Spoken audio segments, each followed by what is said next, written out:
Apakah uang kamu sering habis begitu cepat setelah gajian?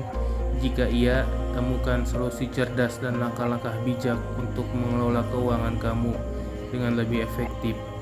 Bagi kamu yang mendapatkan gaji tiap bulan, kamu harus mengetahui bagaimana cara untuk mengelola gaji yang dapat mengantisipasi terjadinya kerugian finansial di masa depan, sehingga gaji yang kamu dapatkan tiap bulan bisa semakin terkontrol dalam segala aspek.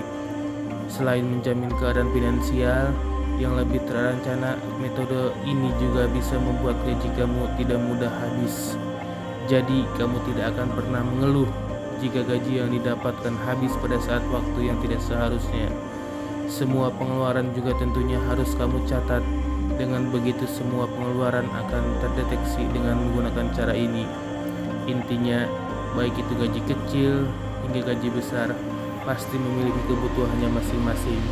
Maka kamu harus mengutamakan segala hal yang menjadi kebutuhan sehari-hari dibanding kebutuhan yang tidak terlalu penting.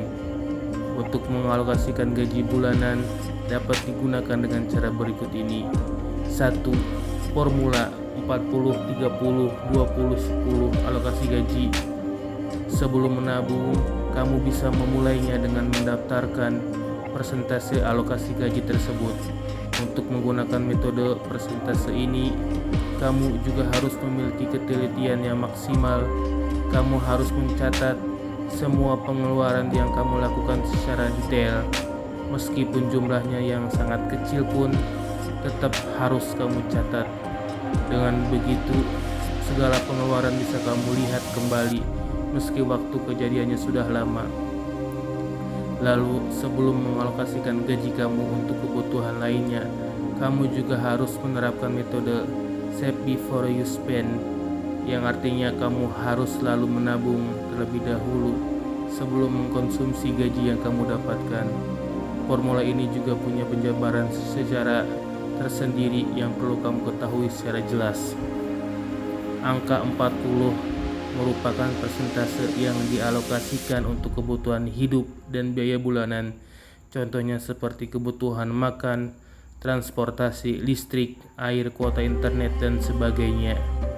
Jadi kamu dapat mengalokasikan gajimu sebesar 40% untuk kebutuhan yang wajib dan perlu untuk kamu beli tiap bulannya.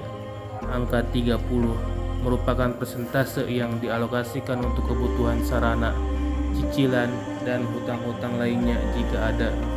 Kamu harus pastikan nih untuk membayar hutang-hutangmu supaya manajemen hutang kamu baik dan jangan sampai nominal hutangmu lebih besar dari 30% gajimu. Angka 20 merupakan persentase yang dialokasikan untuk tabungan seperti yang sudah dijelaskan di atas tadi. Angka 10 merupakan persentase yang dialokasikan untuk membayar zakat maupun bersedekah. Selain itu, gaji yang di angka 10% ini bisa digunakan untuk kebutuhan yang bersifat darurat. Simpelnya adalah dana darurat. Yang kedua, sisihkan gaji untuk dana darurat. Dana darurat ini sifatnya penting karena untuk kamu lakukan dana darurat ini bisa kamu ambil dari tabungan yang masih belum terpakai untuk kebutuhan yang darurat. Tapi pada intinya, dana darurat ini adalah dana yang sengaja disiapkan untuk mengantisipasi terjadinya berbagai kejadian yang membutuhkan dana segera. Yang keempat, sisihkan tabungan gaji untuk investasi.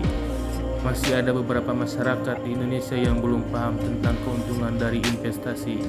Sebenarnya kalau kamu berniat untuk melakukan investasi, kamu perlu menyisihkan uang tabungan dari gajimu yang sudah tidak termasuk kebutuhan pokok.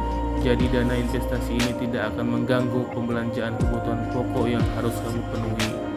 Lalu bisa juga dengan cara mengambil beberapa persen dari jumlah uang yang sudah kamu tabungkan.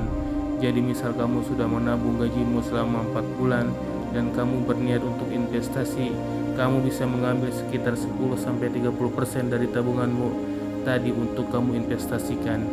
Dana investasi ini juga tidak akan mengganggu tabunganmu yang kamu sisihkan tiap bulannya.